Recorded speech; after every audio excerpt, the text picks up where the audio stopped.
क्या आप ज़मीन खरीदने जा रहे हैं तो अपनी मेहनत की कमाई को सही जगह लगाएं और रुकें और जांचें। ज़मीन खरीदने से पहले आप जांच पड़ताल ज़रूर कर लें, नहीं तो आप ज़मीन खरीदते समय ध्यान नहीं दिए तो आपने ज़मीन नहीं एक बवाल खरीद लिया है। कई लोग गलती करते हैं कई ज़मीन खरीदते समय, और ज़मीन खरीदते समय ध्यान नहीं देते हैं। उसके कारण होता यह है कि वह ज़मीन विवादित ज़मीन होता है। उसे ख़रीदने के बाद उसको पैसा भी वेस्ट हो जाता है, उसका कमाई का जो सेव मनी जो जिसके लेकर वो ज़मीन खरीदता है वो पैसे वो ज़मीन दोनों बर्बाद होता है। राष्ट्रीय भूमि अधिकार ने ये घोषणा कर दिया है कि ज़मीन खरीदते समय आपको किन किन बातों को ध्यान में रखना चाहिए।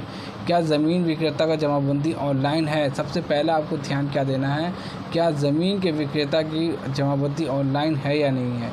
जमाबंदी देखने के लिए आपको ज़मीन के वेबसाइट पर जाना होगा, वहाँ जाके आप देख सकते हैं क्या ऑनलाइन जमाबंदी आपके द्वारा खरीदी जा रही प्लॉट या नंबर उस पर है या नहीं है।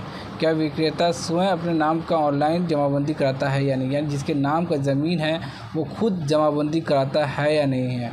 अगर नहीं है तो विक्रेता के पास सभी हिस्सेदारी का लिखित सहमति चाहिए। ऐसा नहीं करते हैं तो आप ज़मीन नहीं एक बवाल खरीद लेते हैं। इसलिए ज़मीन खरीदते समय आप ध्यान ज़रूर दें कि अगर कोई विक्रेता ज़मीन का कोई विक्रेता है वो अपने हिस्से का ही ज़मीन वो बेच रहा है तो उसके हिस्सेदारी में जिसका हिस्सेदारी है वो लिखित सहमति के साथ वो ज़मीन बेच सकता है। यानी अगर उसने लिखित सहमति उसके परिवार के व्यक्ति ने नहीं दिया है कि हमने जो ज़मीन बेचा है उसको लिखित सहमति हम नहीं देंगे तो वो ज़मीन आप नहीं खरीद सकते। जिसने ज़मीन खरीद लिया है समझो उसने बवाल खरीद लिया है।